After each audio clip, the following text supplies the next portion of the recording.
Welcome. My name is Mr. Sunari, and today's lesson will look at how can we show the relationship multiplication and division. Before we get into today's lesson, we're going to go over parts of a multiplication math sentence and a division math sentence. So in the multiplication problem, 7 times 8 equals 56. The 7 and the 8 are called factors.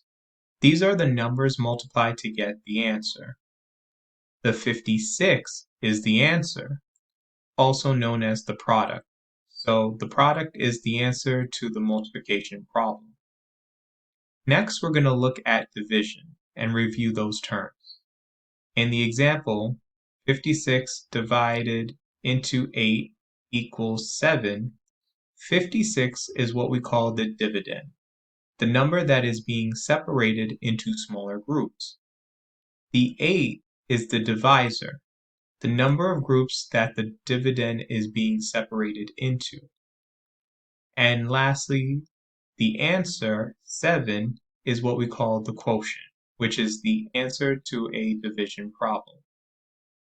Now we're going to get into today's lesson. Here's an example. A classroom has tables that seat a total of 20 students.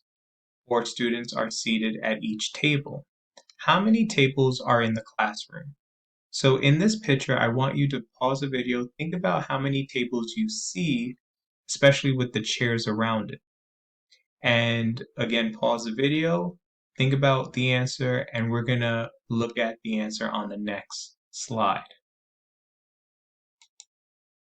Okay, so in answering the question, how many tables are in the classroom, I helped out by providing arrows just to indicate what we're looking at and what we're focusing in on. So here, this is one table over here because they have some chairs. Here's a second table, a third table in the back, a fourth table, and a fifth table. So altogether, there are 5 tables. This information is going to be helpful on the next problem when we're looking at multiplication and division. Okay, so let's summarize. What do you notice about this work? What questions do you have? So if we look at this problem, here we have 20 students, but we don't know how many tables. We know that 4 tables or 4 students are in each box. What we can do is look at this problem here by seeing 20 divided by 4 gives us some number, and some number times 4 equals 20.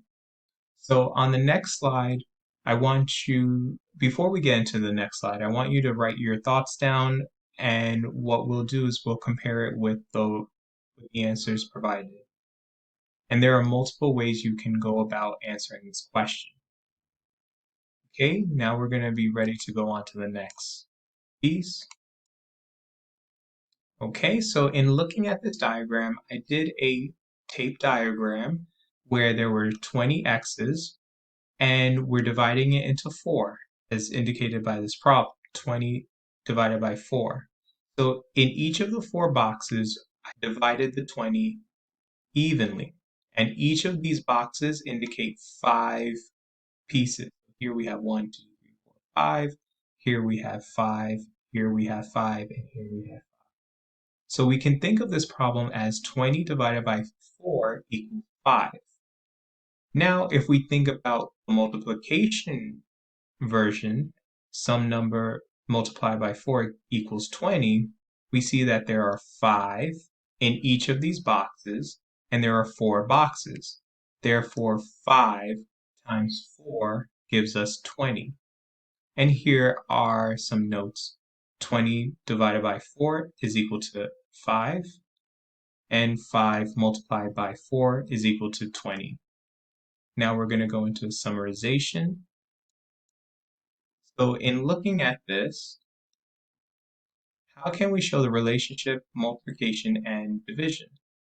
We can rearrange numbers in a multiplication and division sentence. When we multiply 2 numbers, which are called factors, together, we get an answer called the product. When we divide a number, dividend, by another number, which is the divisor, we get an answer called a quotient.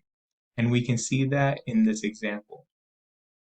Hope this was helpful and enjoy the rest of your day.